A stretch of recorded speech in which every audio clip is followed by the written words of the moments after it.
brought me here was the beautiful countryside and my feeling I really, at that time, wanted to be in the country with my then young family. We've been through two major, in this area we've been through two major extractive industries. We've had, back in the 1800s, we had logging, and it's hard to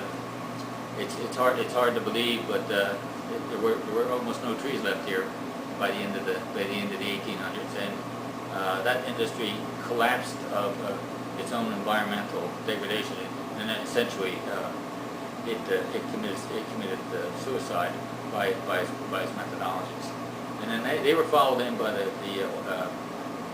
coal companies, and we're still digging out from the coal companies.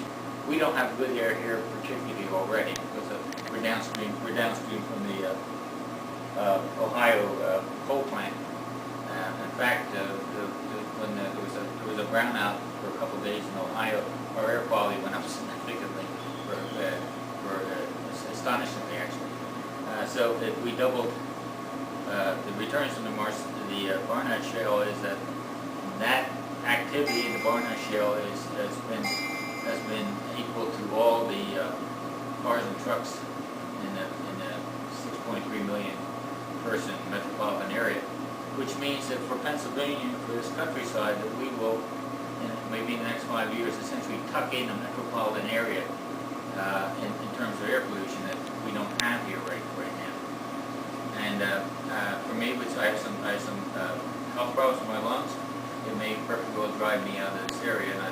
And I have 33 years here and friends over that period of time, and of life here and investments in town here, and I'd have to walk away. I'd have to walk out of that area. So in a funny way, I'm kind of fighting for my life. It won't do any good to put pressure on the drilling companies, because they don't have any responsibility to take care of us. Their responsibility is to make as much money as they can, as fast as they can, for their stockholders or whatever. And whatever they say about being environmentally sensitive hasn't worked out in other places. Actually,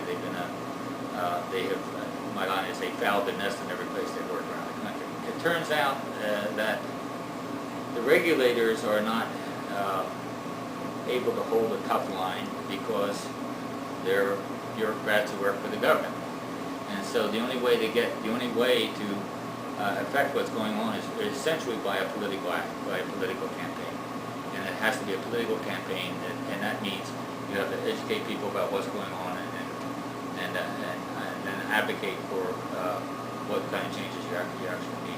People spend a lot of money, a lot of time, a lot of effort in cleaning up the streams in here and getting the trees back, and we finally gotten back to recouping from the last set of extractive industries, and I don't see any possibility this won't be as bad or worse as those, unless we're smart for change up front and don't accept the damage and then see what we can, and then we try to remediate the damage. We need to be